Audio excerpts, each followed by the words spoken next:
Yo, what up? Crazy V Motovlog. So, it's another day, another ride. It's a Saturday morning, mga around 7 a.m.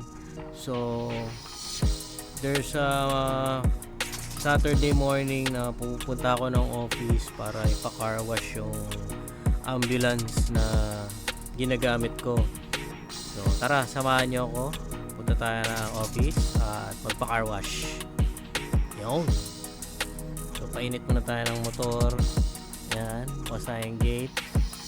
So, tamang start na yan. Siyempre, check muna. Isang turn around.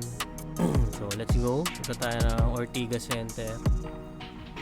So, bali, nagtatrabaho pala tayo sa San Miguel Corporation. HOC Clinic. So, doon tayo nag-work. Tayo po ay isang EMT or Emergency Medical Technician, basic.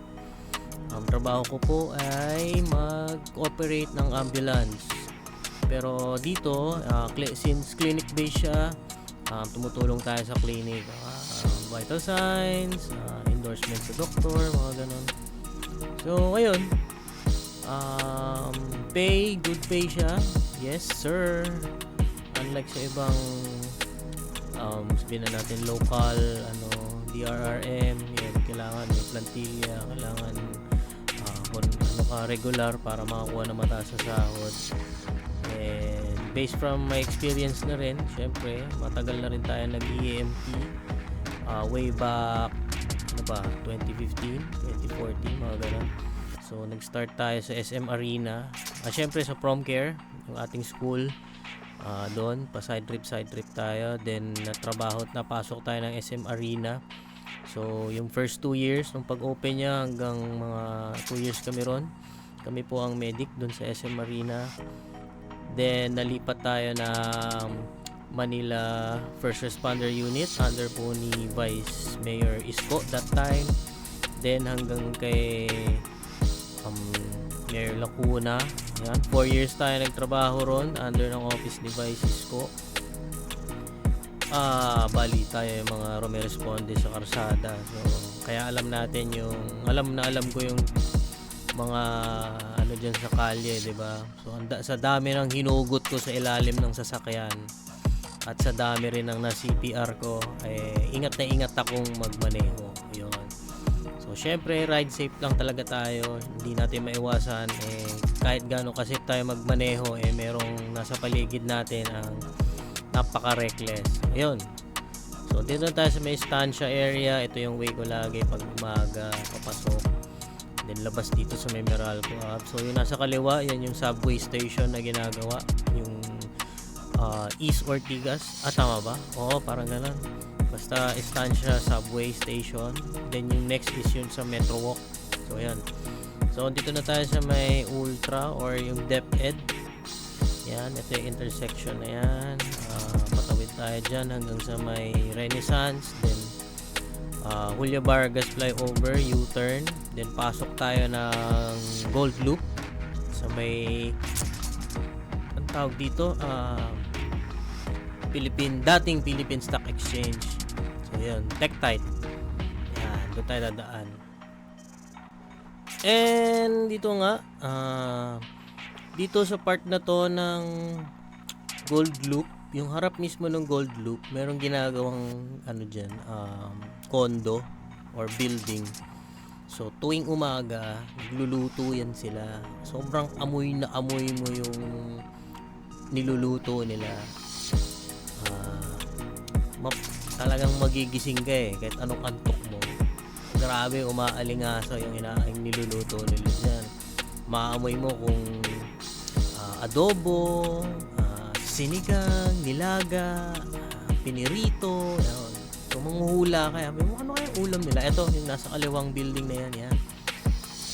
Diyan, basta pag daan mo dyan, sa tapat na yan, maaamoy mo na. Yan. So, sobrang mapapaisip ka kung ano kayang ulam ng mga tao ngayon dun sa yung mga construction boys. So, yun. Sobrang mahiwaga sa akin yung lugar na yan. Pero ang bango, makakaya lang. Anyway, malapit na tayo sa office. And dito, papasok ng San Miguel. So, dito tayo sa gate 2. Dito yung employees entrance, kasi yung gate 1 for visitors and mga empleyado ng San Miguel mismo. Tayo dito tayo sa likod, sa kabilang side ng San Miguel head office. So gate 2 tayo pumapasok lagi. So ito, waiting lang tayo sa stoplight. Umaga pa nito, medyo pungos-pungos pa, pero nakapagkape na kahit papaano. Diba? So ayan, go na. So tamang andar lang tayo, papasok ng gate 2 pakaliwa. Ayun, so dito may Petron, medyo may mura ang gas dito compared sa iba. So tuwing umaga dyan, pila talaga. Nag-uunahan sila sa pila para makapagpagas. Mura kasi dyan compared sa ibang Petron. Lalo sa Kapitolyo, mura dito. So kaya ang daming mga angkas, grab na dyan. So dito na tayo sa parking lot. Tamang punta na tayo sa parking space natin. Dito sa may puno. Dami puno pero dito tayo, meron tayo sariling parking spot dito. This is reserved for our clinic and sa security guards. Yes sir. So safe na safe yung parking dito. Kahit mag-iwan ka ng helmet yan, walang mawawala. So ganun ka mga empleyado ng San Miguel. Walang nangunguha, walang naninira. Sobrang bait ng mga tao rito. Bati ka, bati sila, gano'n. Yes, lagyan na natin yung ating helmet sa GB box. So, lakad na tayo. Dun, medyo malalayo-layo pa yung lalakarin natin. Suot tayong sombrero, then hindi pa tayo naliligo. Maaga pa parang tipong pag-alarm, gising, timpla kape, bihis, tas alis. Gano'n lang. Anong seremonya. So, yung nakikita nyo yan, nandito na tayo sa likod ng parking ng head office, San Miguel head office. Kita nyo yung ambulansya, yan, palilinisan natin yan. So, every 2 weeks, pinapalinisan natin yan, car wash, syempre para laging clean and sanitize yung loob. Opo, nilinisan natin yan. So, ito, papunta muna tayo ng clinic, kukunin natin yung susi. So, ayun na nga. Pagpasok natin clinic, andun yung mga ibang JBE, naglilinis, nagsasanitize. So, nakuha na natin yung susi. Tara, labas natin. Ito tayo ng car wash. So, pinapa-car wash ko pala to nearby lang sa may Uranbo, Barangay Uranbo. Near doon sa mga motel. Merong car wash doon na kilala na kasi yung ambulance doon. So, doon na lang din dinadala. And yun na yung presyong nakasanayan for reimbursement. Kasi kung lilipat natin, magtataas yung price, 280 to 300 pesos. Doon, lang, 250. So, ayun nga. Hindi ko alam na ganito pala kababa yung GoPro ko pag maneho ng sasakyan. Kasi gamit ko yung nasa leeg na GoPro mount. Yung parang kwintas lang siya. Yan. So, okay lang pala siya pag motor, pero pag driving, ganyan kababa. So, anyway, tara, labas na tayo. Tamang punta na tayo ng Uranbo para sa car wash. Yeah, go!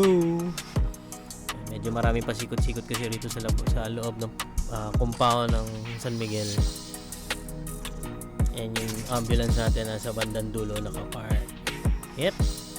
And dito na tayo sa car wash. Yan, tamang antay muna tayo saglit. Medyo may pila na. Kasi 7 AM na yan. 7:30 na nga. Parating ako ron. Dapat dito mga 6:30 or 6:20 para ikaw yung una talaga. Ganun kaaga. Diba? Tapos mas pulido pa yung gawa pag umaga kaysa yung pahapon na or tanghali nga na pupunta magpapa-car wash. Medyo pagod na yung mga boys. So, ayan na nga, nagpa-car wash na natin. Maraming salamat sa mga nanood. Crazy B Motovlogs, we out! Peace!